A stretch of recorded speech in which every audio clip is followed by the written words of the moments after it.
ሳይንስ ራሱ በቴዎሎጂ ስም ሳይንስ በፍልስፍና ስም ነው፣ ፍልስፍና በቴዎሎጂ ስም ነው። እንደዛ ነው አሬንጅመንቱ ቅደም ተከተል።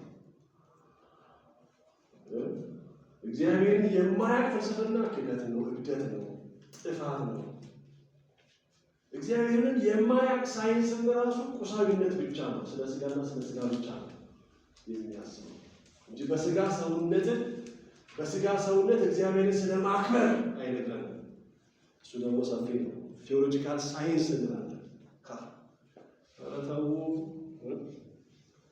ቴዎሎጂካል ሳይንስ